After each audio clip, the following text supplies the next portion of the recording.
On se connecte au marché. Allez, bonjour à tous, on va parler un petit peu des résultats. Alors, il faut savoir qu'on va commencer à avoir des chiffres d'affaires, mais pas des résultats.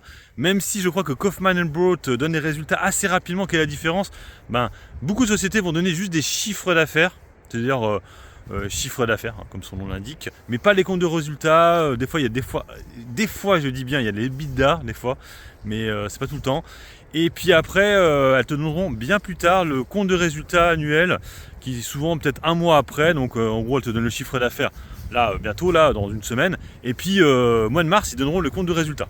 Il faut savoir que les valeurs du CAC 40 ne le font jamais, ça c'est tout d'un coup. Donc la première société qui le donne, c'est LVMH. Et oui, c'est toujours la première à donner. Alors au CAC 40.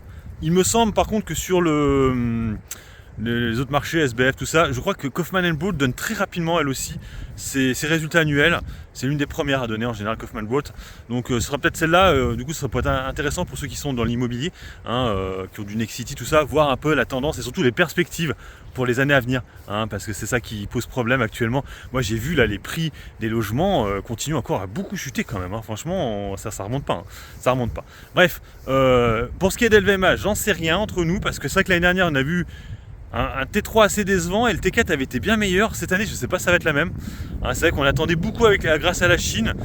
Après, la bonne surprise pourrait peut-être venir de notre euro bas.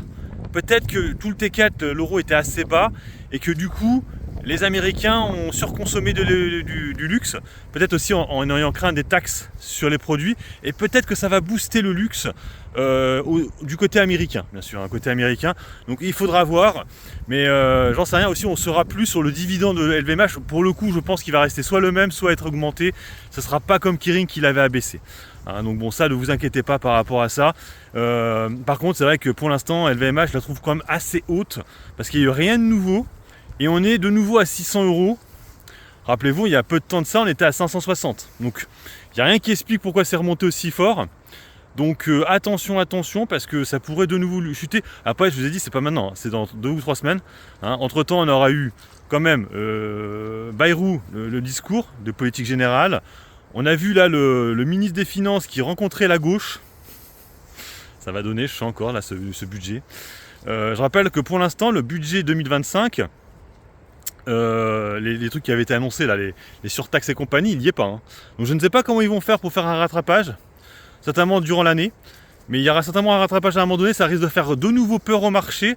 Pour information, je crois qu'LVMH c'était 700 millions qu'ils attendaient pour ça, de pertes en fait, à devoir donner à l'État, qui pour l'instant ne sont pas actés, mais ça pourrait revenir. Donc attention à ça, attention, et qu'ils ne mettent pas en plus les fameuses... il y a encore des autres taxes si vous voulez mettre, programme de rachat d'actions si vous voulez taxer ça. Bref, tous ces trucs-là, rappelez-vous que alors ça c'était le RN, voulait aussi augmenter la TTF. Carrément. Et la gauche voulait augmenter la flat tax. Bref, plein de choses super intéressantes. Mais bon, on verra, pour l'instant c'est de la spéculation ce que je vous dis. Donc on va attendre tranquillement ces résultats. La semaine prochaine il n'y a pas grand chose, bon, si ce n'est le marché qui va revenir, c'est à dire que bon là on est encore en vacances jusqu'à vendredi, même si on a vu que bon, il y a eu des petites montées, des petites descentes. Aux États-Unis pour l'instant ça va toujours aussi bien, je veux dire là vendredi c'est bien remonté, mais bon, attention, avec l'arrivée de Trump ça pourrait rechuter à ce moment-là. Les crypto-monnaies, on est pas mal, bon, sur le Bitcoin on n'est pas retourné au 100K, mais on n'est pas très loin. Le XRP cartonne en ce moment, c'est de la folie. Et puis puis c'est tout, il y a le Solana aussi. Pour information, dans les 3 premières maintenant on a Bitcoin, j'allais dire Solana, Ethereum, et je crois que c'est le XRP qui est à 3ème place. Il arrive à la 3ème place XRP, c'est de la folie en ce moment, ça n'arrête pas de monter. Et c'est de même pour le Cardano et le Stellar, qui sont à peu près le même genre de crypto. Allez, sur ce, moi je vous laisse, bon investissement, et puis bon trade, ciao ciao.